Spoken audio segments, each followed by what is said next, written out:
But what did give me unbelievable admiration is the absolute courage and resilience of Minnesota to stepping up to Operation Metro Surge. And just know that transparency and rule of law will triumph over this dark time. Imagine a government agency expanding so fast that it runs out of space, then solves that problem not by slowing down, but by lowering standards. Warehouses become detention centers. Local communities learn about it after the fact. And when lawmakers ask who approved what, the answers dissolve into process talk. That's why this moment matters. Not because of a single raid or a single speech, but because it reveals how power operates when speed, politics, and bureaucracy collide. During a recent hearing, Representative April McClain Delaney of Maryland put words to a concern many Americans share, but rarely hear stated this plainly. This wasn't theater. It was a warning about systems drifting out of public control. McClain Delaney describes the administration's ICE operations as lawless, cruel, and unconstitutional. That line lands hard, not because it's dramatic, but because of what follows. She doesn't stop at moral language. She walks through consequences: discriminatory enforcement, illegal deportations, inhumane detention conditions, ICE running out of space, and lethal use of force. This is important for ordinary Americans because it connects enforcement policy to governance quality. When an agency outgrows its legal and physical capacity, something gives, usually oversight. The most revealing detail comes later. McClain Delaney points to a plan to house up to 80,000 immigrants in converted warehouses in Texas, with additional processing centers proposed in Hagerstown, Maryland, and Woodbury, Minnesota. That's not a border issue anymore. That's a domestic infrastructure decision with local costs. But I have to say that it is a concerted effort, really, to stew chaos and distrust and terror. And it is something that is not only undermining our public safety, but as many said, our very democracy itself. But what did give me unbelievable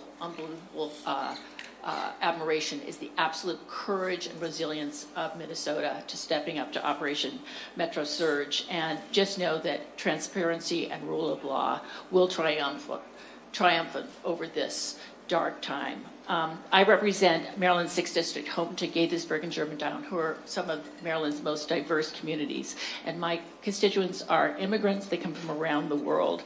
And in Maryland, we've seen discriminatory enforcement, illegal deportations, including Kilmar, Obrego, Garcia, and record inhumane detentions.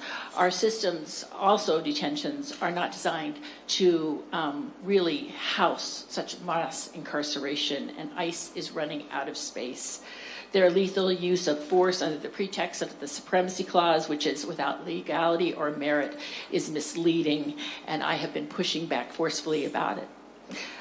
To meet increased demand, the administration is planning to house up to 80,000 immigrants in warehouses completely unsuitable for habitation.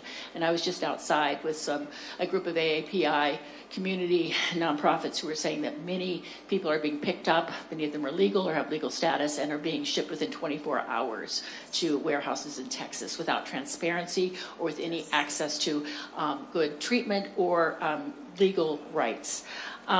There is a processing center that's being proposed in Hagerstown, Maryland, in my district, and I know there's one in Woodbury, Minnesota, less than a half an hour from here. I just want to know that there will be accountability for the president and for Secretary Noem. But in the interim, Mr. Mael, ICE visited a site this week in my district for their proposed warehouse detention center. Is there anything that communities can do to leverage their local legal authorities to push back against ICE expansion? And other than the litigation, what can we do as communities to enact new policies to slow down these detention centers and to give some transparency? Thank you, Representative. Thank you for that question and for bringing it to the same perspective. Absolutely. Again, there's many things that community members can do to hold ICE and this government accountable. Here in Minnesota, we are actively litigating issues around 287G agreements, including where local law enforcement will sign a contract with DHS and do some of the work for them. And we are litigating when those things are done in a way that isn't prescribed by local law or state law. And there are community activists, advocates who are getting engaged at the county level with sheriffs and being engaged to make sure, whether it's a processing site, whether it's a detention center, whether it's your local sheriff cooperating with ICE, making sure your voice is heard and it is effective to hold people accountable and to bring these issues to light. So thank you for bringing that up. Thank you for lifting that up, and I yield back. This hearing wasn't about one administration or one agency.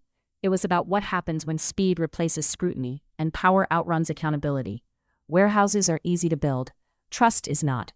And once a system normalizes operating at the edge of the law, it doesn't stay there quietly. It expands.